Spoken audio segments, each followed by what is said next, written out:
बहुत नाराज है मुझसे। I am sorry Yeshi. परिधि ठीक कह रही थी, मैं बहुत लापरवाह हो गई हूँ। सबसे पहली लापरवाही कि मैं इस हालत में खुद फ्लोर साफ करने चली गई।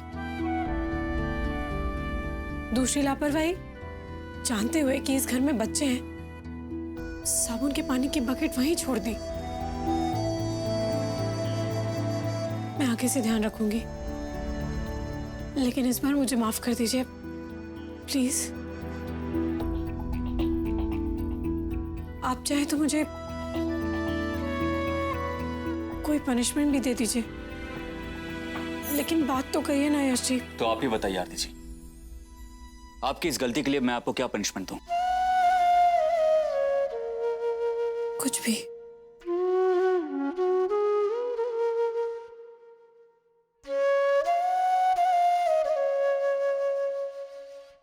सजा तो मुझे मिलनी चाहिए आरती जी, क्योंकि मेरी वजह से आपकी आंखों में आंसू जो आ गए। मैं सही कह रहा हूं आरती जी। काका मेरे सामने आपको बुलाने आए थे और मैंने आपको जाने से रोका भी नहीं, ये जानकर भी कि आपके लिए इस हालत में काम करना ठीक नहीं। आरती जी, प्यार अपनी जगह, लेकिन प्यार में अंधा हो जाना ये तो ठीक नहीं ना। आरती जी, अगर हमारे आई को कुछ हो जाता तो मैं अपने आप को कभी माफ नहीं कर पाता।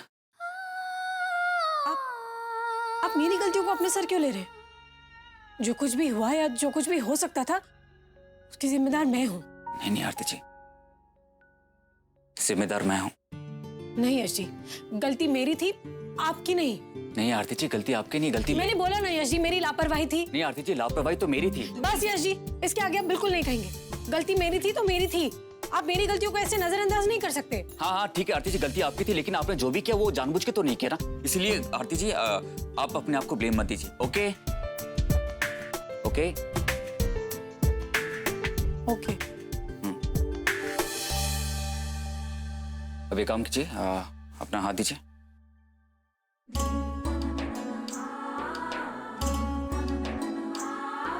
और प्रॉमिस कीजिए कि आप अपना ख्याल रखेंगी। और आप भी प्रॉमिस कीजिए कि आप मेरी गलतियों को ऐसे नजरअंदाज नहीं करते रहेंगे। आपको पूरा हक है और आप मुझे डांटेंगे। बिल्कुल मैं आपको डांटूंगा अगर आपने गलती की। थोड़ा धीरे। हाँ मैं वही बोल रहा था आरती जी कि मैं बिल्कुल आपको डांटूंगा, लेकिन धीरे से।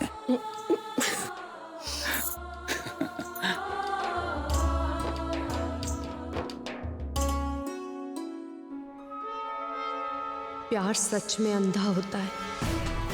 कितनी कोशिश कर रही हूं मैं, मगर आरती पर यश के विश्वास को हिला भी नहीं पा रही।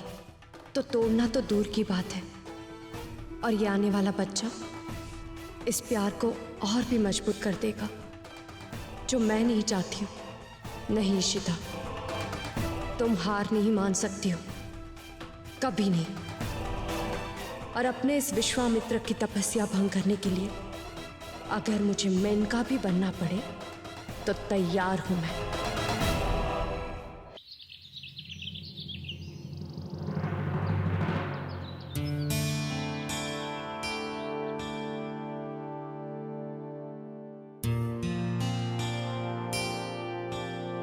चाय।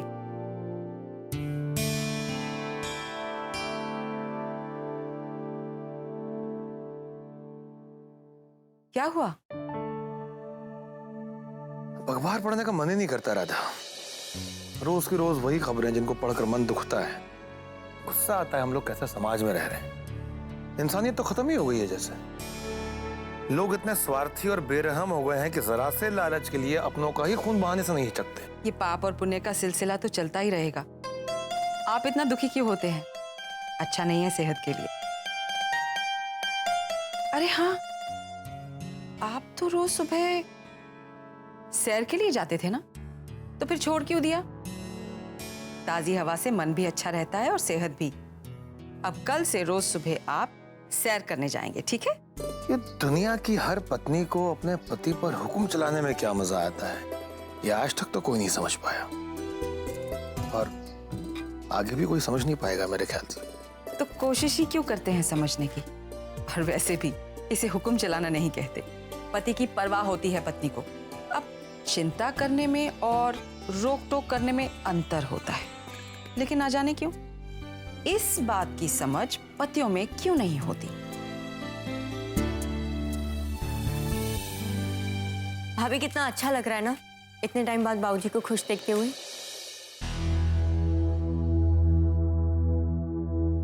काका एक मिनट, जी भाभी। ये तो वही बाल्टी है ना जिससे कल मैंने वो फ्लोर साफ किया था, जिसमें साबुन वाला पानी था? हाँ, ये वही बाल्टी है।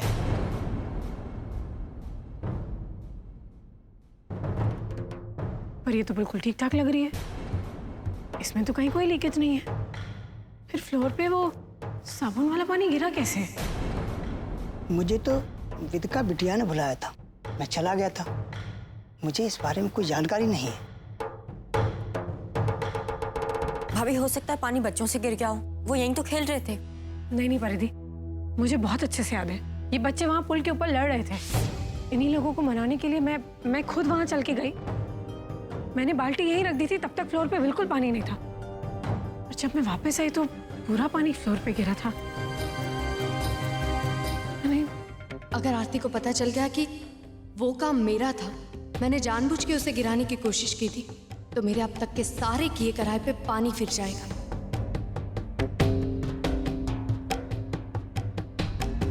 अरे इशिता,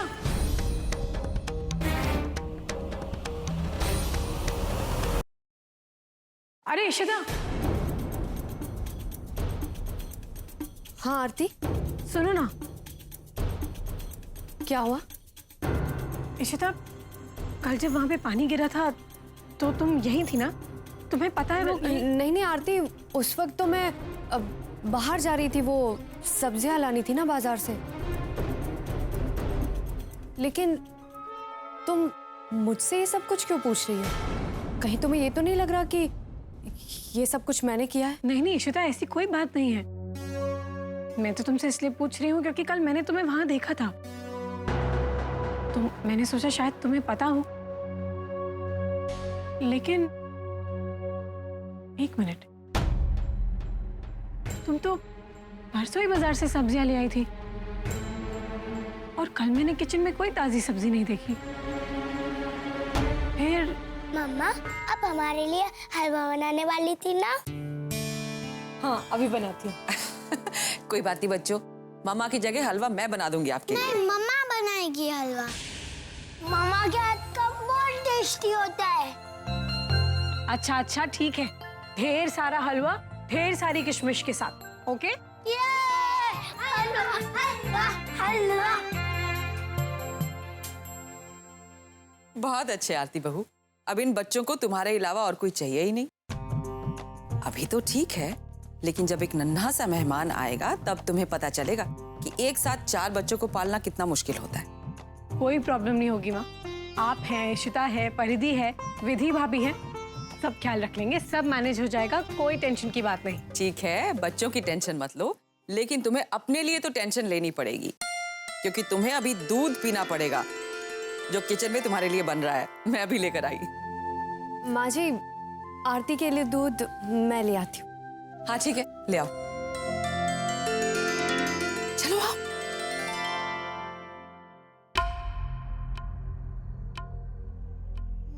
ये आरती तो मेरे गले की फांसी बन गई है। उसकी आंखों से लग रहा था कि मेरी बातों पे तो उसे विश्वास ही नहीं है। इससे पहले कि आरती मेरी असलियत जान जाए, कुछ करना होगा मुझे, जिससे अपना होने वाला बच्चा भी खो दे वो, और यश से भी दूर हो जाए।